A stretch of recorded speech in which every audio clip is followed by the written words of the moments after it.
মনে হয় চলে গেছে, যায় নাই ভাই, এখনো যায় নাই।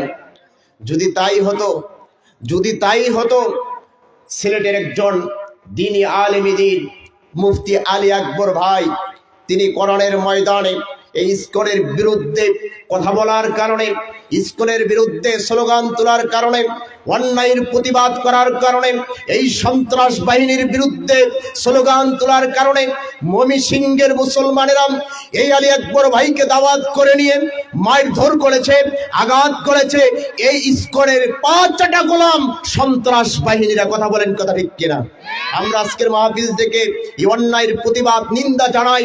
যারা আলেমদের গায়ে হাত তুলেছে, যারা আলেমদের দিকে চোখ তুলেছে, যারা আলেমদের দিকে আঙ্গুল তুলেছে, যদি দুনিয়ার জমিনে আলেমের পা ধরে মাপ না নেয়, কিয়ামতের ময়দানে আল্লাহর দরবারে জবাব দিতে হবে। কথা বলেন, কথা ঠিক কিনা? এই জন্য আসেন, আলেমদের সাথে বেয়াদবি করতে যাইয়েন না। আলেমদের সাথে বেয়াদবি করলে দুনিয়াতেও আপনি অপমানিত, লাঞ্ছিত, বেজ্জতি হয়ে আপনি মরে যাবেন। আপনার জানাজা করার জন্য কোনো আলেম আসবে না। কথা বলেন, কথা ঠিক কিনা? এই জন্য আমরা এই ময়মনসিংহের মুসলমানদেরকে বলতে চাই, যারা এই অপরাধ করেছো, মুফতি আলী আকবর ভাইয়ের গায়ে হাত তুলেছো, যারা বাধা দিয়েছো, যারা আঘাত করেছো, তোমাদের এখনো সতর্ক করে দেই, তার কাছে যে মাপ চাও। যদি মাপ না চাও, এই জাতি তোমাদেরকে ক্ষমা করবে না। কথা বলেন, কথা ঠিক কিনা?